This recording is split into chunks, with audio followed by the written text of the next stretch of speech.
मध्य प्रदेश के ग्वालियर के थाटीपुर इलाके के तृप्ति नगर में दुबे फैमिली रहती थी। देखने में ये परिवार एकदम परफेक्ट नजर आता था। घर के मुखिया रविदत्त दुबे, उम्र लगभग 58 साल, कलेक्ट्रेट में क्लर्क की जॉब करते थे और स्टेडी गवर्नमेंट सैलरी से उन्होंने अच्छा खासा पैसा जमा कर लिया था। उनकी पत्नी भारतीय दुबे, बड़ी बेटी कृतिका दुबे, छोटी बेटी सलोनी दुबे जो सिर्फ 17 साल की थी और 12 साल का बेटा रूपेंद्र दुबे, यही थी उनकी फैमिली सर्कल। तृप्ति नगर में उनका 2 मंजिला मकान था। रिस्पेक्ट भी थी और पैसे की कोई तंगी नहीं थी। अब क्योंकि घर की बड़ी बेटी कृतिका की शादी का टाइम आ चुका था, तो रविदत्त दुबे ने भिंड निवासी राममोहन शर्मा के साथ रिश्ता फिक्स कर दिया। शादी ग्रैंड तरीके से हुई, धूमधाम, बारात, सब कुछ परफेक्ट। हर किसी को लग रहा था कि कृतिका का फ्यूचर सिक्योर है और अब उसकी जिंदगी खुशियों से भर जाएगी। लेकिन रियलिटी कुछ और थी। शादी के कुछ ही दिनों बाद कृतिका के हस्बैंड का बिहेवियर अचानक बदलने लगा। राममोहन ने साफ कह दिया कि तुम्हारे पिता तो कलेक्टोरेट में क्लर्क हैं, मुझे भी एक सरकारी नौकरी चाहिए, मेरी पोस्टिंग करवाओ। अब ये डिमांड सुनकर कृतिका शॉक में रह गई। उसने पिता रविदत्त से बात की, लेकिन उन्होंने साफ कह दिया कि बेटी, ऐसा पॉसिबल ही नहीं है। यही से शुरू हुआ अनबन का सिलसिला। हस्बैंड और वाइफ के बीच फाइट्स बढ़ने लगीं। छोटी छोटी बातों पर आर्ग्यूमेंट्स होते और सिचुएशन धीरे धीरे टॉक्सिक बनती चली गई। फाइनली कृतिका परेशान होकर अपना ससुराल छोड़ देती है और मायके में आकर रहने लगती है। यह बात पूरे मोहल्ले में डिस्कशन का टॉपिक बन जाती है। लोग विस्परिंग करते, बातें उड़ने लगीं कि शादी के कुछ ही महीनों में लड़की वापस आ गई। 4 अगस्त 2021 की रात, ये वही रात थी जिसने तृप्ति नगर के पूरे मोहल्ले को हिलाकर रख दिया। उस दिन रविदत्त दुबे रोज की तरह शाम को अपनी ड्यूटी से लौटे। घर में सबने साथ बैठकर करीब 8 बजे डिनर किया, फिर थोड़ी देर टीवी चला, हल्की फुल्की बातें हुईं और करीब 10 बजे हर कोई अपने अपने कमरे में सोने चला गया। परिवार के सारे बेडरूम पहली मंजिल पर थे। रविदत्त अपने कमरे में सो गए, जबकि दूसरे कमरे में पत्नी भारती, दोनों बेटियां कृतिका और सलोनी और बेटा रूपेंद्र लेट गए। लेकिन रात के लगभग 2 बजे पूरे घर की नींद एक अचानक चली गोली की आवाज से टूट जाती है। आवाज इतनी जोरदार थी कि पूरा घर दहल गया। सब जाग तो गए, लेकिन डर ऐसा था कि कोई भी अपने कमरे से बाहर निकलने की हिम्मत नहीं कर पा रहा था। चारों एक दूसरे को देख रहे थे। सन्नाटा इतना गहरा कि दिल की धड़कन भी सुनाई दे रही थी। कुछ मिनट इंतजार के बाद आखिर बड़ी बेटी कृतिका हिम्मत जुटाती है और कमरे से बाहर निकलती है। वो कांपते हाथों से घर की सारी लाइट्स ऑन करती है, लेकिन हैरानी की बात ये कि उसे घर में कोई दिखाई नहीं देता। तभी वो पिता के कमरे की ओर बढ़ती है। जैसे ही दरवाजा खोलती है, उसकी जोरदार चीख पूरे घर में गूंज उठती है। अंदर का नजारा किसी हॉरर मूवी से कम नहीं था। बेड पर उसके पिता रविदत्त दुबे औंधे मुंह पड़े थे। चारों तरफ खून ही खून फैला हुआ था और साफ लग रहा था कि उनके पेट में गोली मारी गई है। कृतिका की चीख सुनकर मां भारती, सलोनी और छोटा भाई रूपेंद्र भी दौड़कर वहां आ जाते हैं। सब मिलकर जोर जोर से चिल्लाने लगते हैं। उनकी आवाज सुनकर मोहल्ले के लोग भी इकट्ठा हो जाते हैं। कुछ ही देर में दर्जनों पड़ोसी उनके घर में पहुंच जाते हैं। हर किसी के चेहरे पर सदमे और डर साफ झलक रहा था। कुछ पड़ोसी समझ ही नहीं पा रहे थे कि यह सब कैसे हुआ, जबकि बाकी ने तुरंत पुलिस को कॉल कर दिया। करीब आधे घंटे बाद पुलिस मौके पर पहुंचती है और छानबीन शुरू करती है। सब पड़ोसियों को बाहर कर दिया जाता है और पूरा घर पुलिस के कब्जे में आ जाता है। अब यह केस एकदम क्लियर था कि यह सीधी हत्या है। रविदत्त को गोली मारी गई थी और सवाल यह उठ रहा था कि आखिर ऐसा किसने किया और क्यों किया। थोड़ी ही देर में फॉरेंसिक टीम और डॉग स्क्वाड भी मौके पर पहुंच गए। पुलिस हर कोने की बारीकी से जांच करने लगी। सुबह होते होते ग्वालियर के बड़े बड़े अधिकारी भी मौके पर पहुंच गए, क्योंकि मामला साधारण नहीं था। मारे गए शख्स कोई आम इंसान नहीं, बल्कि पैसे वाले और इज्जतदार आदमी थे। शुरुआती जांच में पुलिस का पहला शक इस ओर गया कि शायद घर में बुर्गलरी यानी चोरी के इरादे से कोई गुस्सा हो, और जब रविदत्त सामने आ गए तो उन्हें गोली मार दी गई। अब पुलिस की असली उलझन यहीं से शुरू होती है। क्योंकि फॉरेंसिक की रिपोर्ट साफ कहती थी कि घर में किसी तरह की फोर्स एंट्री नहीं हुई। न दरवाजा टूटा, न खिड़की, न ताले में कोई छेड़छाड़। यानी ये थियरी पूरी तरह क्रैश हो गई कि कोई चोर या लुटेरा अंदर आया होगा और रविदत्त को मारकर भाग गया। दूसरा एंगल था दुश्मनी का। पुलिस ने सोचा कि शायद किसी पुरानी रंजिश में किसी ने यह काम किया हो, लेकिन सवाल वहीं घूमकर वापस आता था। बाहर से कोई आया ही नहीं। पड़ोसियों ने भी कंफर्म किया कि उस रात किसी अननोन शख्स को घर में आते या बाहर जाते नहीं देखा। तो दुश्मनी वाला एंगल भी ध्वस्त हो गया। अब पुलिस ने बॉडी को पोस्टमार्टम के लिए भेजा और पूरे केस को नए नजरिए से देखने लगी, क्योंकि सिचुएशन साफ कह रही थी कि बाहर से कोई नहीं आया। मतलब अगर क्राइम हुआ है तो हाउस के अंदर ही हुआ है। लेकिन घर में उस वक्त सिर्फ 4 लोग और थे: पत्नी भारती, बड़ी बेटी कृतिका, छोटी बेटी सलोनी और 12 साल का बेटा रूपेंद्र। क्या इनमें से किसी ने? सवाल बहुत बड़ा था और जवाब ढूंढना उससे भी मुश्किल। पुलिस ने एक और पॉसिबिलिटी निकाली। हो सकता है कि रविदत्त ने खुद सुसाइड कर लिया हो, क्योंकि गोली काफी नजदीक से मारी गई थी। किसी इमोशनल या फाइनेंशियल प्रेशर के चलते उन्होंने खुद को शूट कर लिया हो। इस थ्योरी को पुलिस ने फैमिली के सामने भी रखा और फैमिली ने भी कुछ देर के लिए इस पॉसिबिलिटी को मान लिया। लेकिन तभी आया वो ट्विस्ट जिसने पूरी इन्वेस्टिगेशन की दिशा बदल दी। अगर ये सुइसाइड था तो मर्डर वेपन कहां है?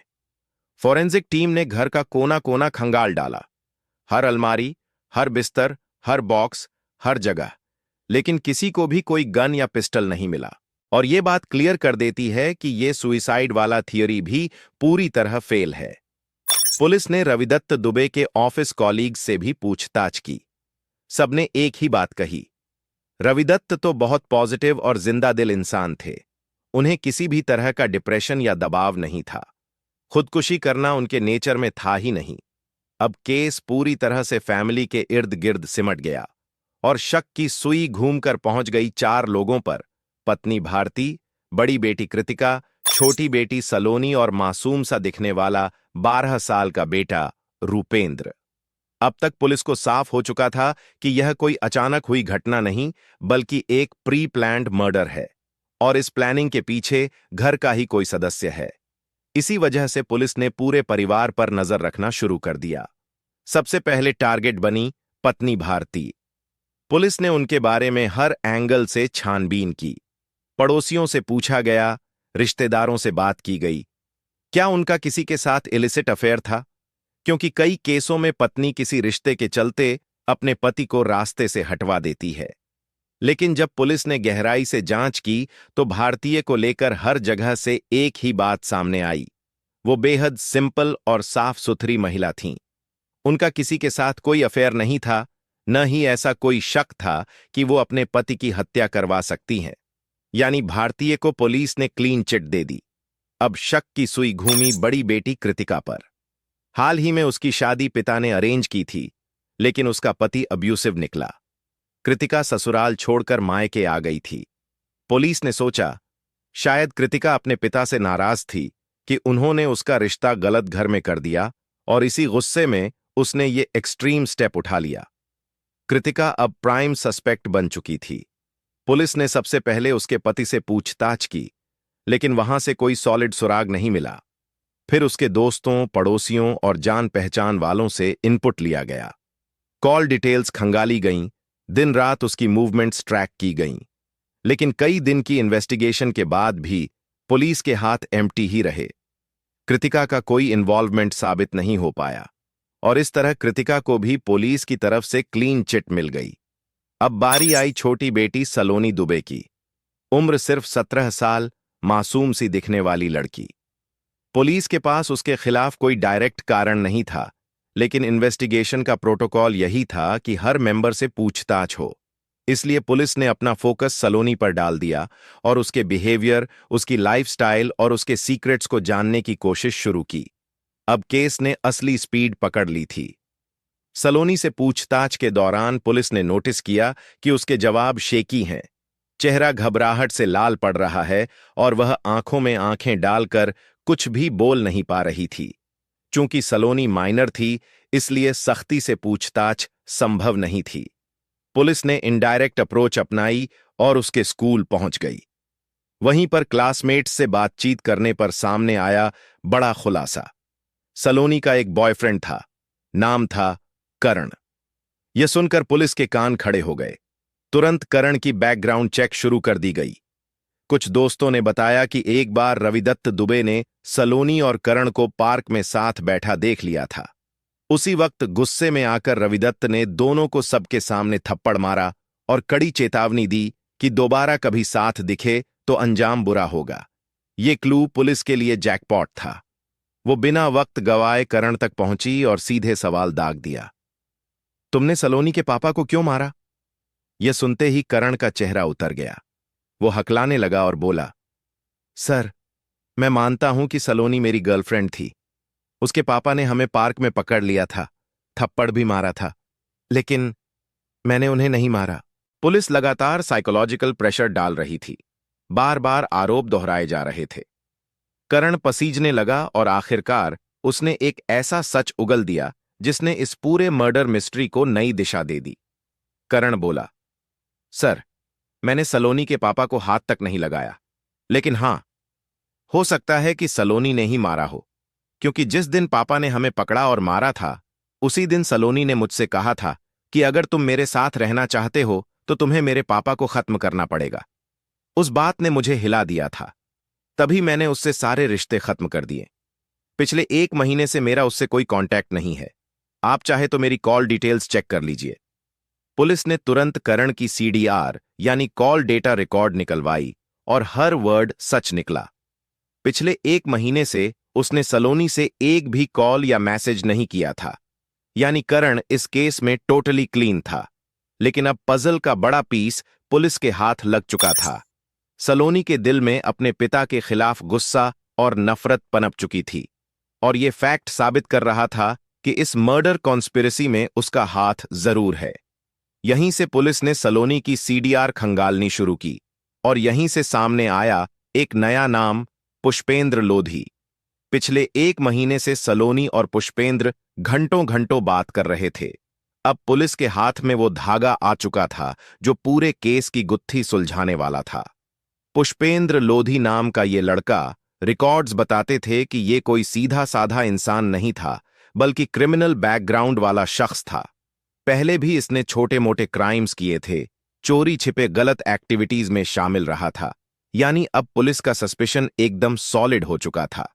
पुलिस ने सलोनी और पुष्पेंद्र की कॉल रिकॉर्ड्स को मिनट टू मिनट एनालाइज किया। शॉकिंगली 4 अगस्त 2021 की रात, ठीक उसी दिन और वक्त जब रविदत्त दुबे की हत्या हुई थी, उससे कुछ ही मिनट पहले सलोनी और पुष्पेंद्र लगातार कॉल पर थे। ये एविडेंस किसी स्मोकिंग गन से कम नहीं था। अब पुलिस ने बिना देरी किए पुष्पेंद्र को उठा लिया। थाने में सख्त पूछताछ शुरू हुई। पहले तो वो डिनाई करता रहा, बातें घुमाता रहा, लेकिन धीरे धीरे दबाव बढ़ा। सबूतों के बोझ के नीचे उसकी हिम्मत टूट गई और आखिरकार उसने कन्फेशन कर ही दिया। उसने साफ कहा, हां, मैंने ही रविदत्त दुबे को मारा है। 4 अगस्त की रात मैं उनके घर गया था। मेरे पास देसी कट्टा था। मैंने ही गोली चलाई और वहीं उनकी मौत हो गई। पुलिस ने पूछा, लेकिन क्यों? आखिर तुमने ये खून किया किस लिए? और यहीं आया सबसे बड़ा खुलासा। पुष्पेंद्र ने कहा, ये सब मैंने अपनी मर्जी से नहीं किया। ये सब सलोनी दुबे के कहने पर किया गया। उसी ने मुझसे कहा था कि उसके पापा उसके रास्ते में सबसे बड़ी रुकावट हैं। अगर मैं उसे पाना चाहता हूं तो मुझे उसके पापा को खत्म करना पड़ेगा। अब पुलिस के पास सलोनी को अरेस्ट करने के लिए पर्याप्त सबूत थे। उसे हिरासत में लिया गया और फिर थाने लाया गया। थोड़ी ही देर के इंटेरोगेशन में सलोनी ने भी पूरा सच उगल दिया। उसने बताया, जिस दिन पापा ने मुझे और करण को पार्क में पकड़कर सबके सामने थप्पड़ मारा था, उस दिन से मेरे अंदर गुस्सा भर गया था। मुझे बहुत इंसल्ट फील हुआ, लेकिन उसके बाद भी मैं करण से छिपकर बात करती रही। एक दिन पापा ने मुझे घर पर फोन पर करण से बात करते हुए पकड़ लिया। उस दिन उन्होंने मुझे बहुत मारा। उस ह्यूमिलिएशन के बाद मैंने ठान लिया कि अब मुझे अपने पापा को ही रास्ते से हटाना होगा। वो मुझे बार बार कंट्रोल करते थे, फोन छीन लेते थे, मुझ पर रिस्ट्रिक्शंस लगाते थे। बाहर जाने की इजाजत नहीं, दोस्तों से मिलने की आजादी नहीं, और यही कंट्रोल उसके दिल में नफरत में बदल गया। प्यार में डूबी सलोनी ने अपने बॉयफ्रेंड करण से कहा कि अगर हमें साथ रहना है तो तुम्हें मेरे पिता को खत्म करना होगा। लेकिन करण ने इस डिमांड को मानने से साफ इनकार कर दिया और सलोनी से दूर हो गया। करण का दूर जाना सलोनी को और ज्यादा खतरनाक सोच की तरफ ले गया। अब सलोनी ने ऑनलाइन एक नया ट्रैप बिछाया और वहां उसे मिला पुष्पेंद्र लोधी। सिर्फ 1 महीने की मीठी मीठी बातें, रोजाना व्हाट्सएप चैट और लॉन्ग कॉल्स, इतना काफी था पुष्पेंद्र को सलोनी के चाम में फंसाने के लिए। जब वह पूरी तरह उसके कंट्रोल में आ गया तो सलोनी ने अपनी असली डिमांड रख दी, मेरे पापा को मार दो। पुष्पेंद्र शॉक में था। उसने पूछा, क्यों? तो सलोनी का जवाब था, अगर तुम मुझे चाहते हो तो तुम्हें मेरे पापा को रास्ते से हटाना ही होगा। अब यहां पर पुष्पेंद्र ने भी अपने कार्ड्स खेल दिए। उसने कहा, यह काम फ्री में नहीं होता, 1 लाख रुपए लगेंगे। लेकिन सलोनी के पास पैसे नहीं थे। उसने पैसे की जगह एक और लालच दिया, अपना बॉडी। उसने कहा कि अगर तुम मेरे पापा को मार दोगे तो मैं तुम्हारे साथ हर वक्त रहूंगी, जब चाहो जहां चाहो मैं तुम्हारे पास आ जाऊंगी। ये डील पुष्पेंद्र के लिए इर्रेजिस्टिबल थी और वो इस लालच में फंस गया। 4 अगस्त 2021 की रात तकरीबन 10:30 पर पुष्पेंद्र चुपके से सलोनी के घर आया। सलोनी ने दरवाजा खोल दिया और वह घर के अंदर छिप गया। आधी रात को जब सब सो रहे थे, करीब 2 बजे पुष्पेंद्र रविदत्त दुबे के कमरे में दाखिल हुआ और देसी कट्टे से फायर कर दिया। गोली लगते ही रविदत्त दुबे की मौके पर ही मौत हो गई। काम पूरा होते ही पुष्पेंद्र आराम से घर से बाहर निकल गया। बाकी परिवार के लोग दूसरे कमरे में थे। डर के मारे कोई बाहर नहीं आया। सुबह जब सच्चाई सामने आई तो पूरे मोहल्ले में सनसनी फैल गई। किसी ने सोचा भी नहीं था कि सलोनी जैसी लड़की अपने ही पिता की हत्या की साजिश रच सकती है। पुलिस की जांच में सच बाहर आ गया और सलोनी दुबे और पुष्पेंद्र लोधी दोनों को गिरफ्तार कर जेल भेज दिया गया। लेकिन कहानी यहीं खत्म नहीं हुई। अपने पति की मौत और बेटी की गद्दारी के सदमे में रविदत्त दुबे की पत्नी ने भी अपनी जीवन लीला खत्म कर ली। अब घर से पिता चला गया, मां भी चली गई, सलोनी जेल पहुंच गई और बड़ी बहन और भाई अनाथ हो गए। एक छोटी सी गलती ने पूरा फैमिली बर्बाद कर दिया। एक लड़की की गलत सोच ने सब कुछ तबाह कर दिया। यही रीजन है कि किसी भी स्टेप को लेने से पहले आपको 100 बार सोचना चाहिए, क्योंकि एक रॉन्ग मूव आपकी पूरी लाइफ को रूइन कर सकता है। दोस्तों, यह था क्राइम डायरीज का एक और खौफनाक अध्याय। अगर आपको हमारी मेहनत पसंद आई है तो कृपया इस वीडियो को लाइक और शेयर करें। अगर आपने क्राइम डायरीज चैनल को अभी तक सब्सक्राइब नहीं किया है तो कृपया जल्दी से चैनल को सब्सक्राइब कर लें। हमारी नवीनतम वीडियो की अपडेट के लिए बेल आइकॉन दबाएं और नोटिफिकेशन भी ऑन करें। क्राइम की दुनिया से जुड़ी ऐसी ही सच्ची कहानियों के लिए हमारे साथ जुड़े रहें। धन्यवाद।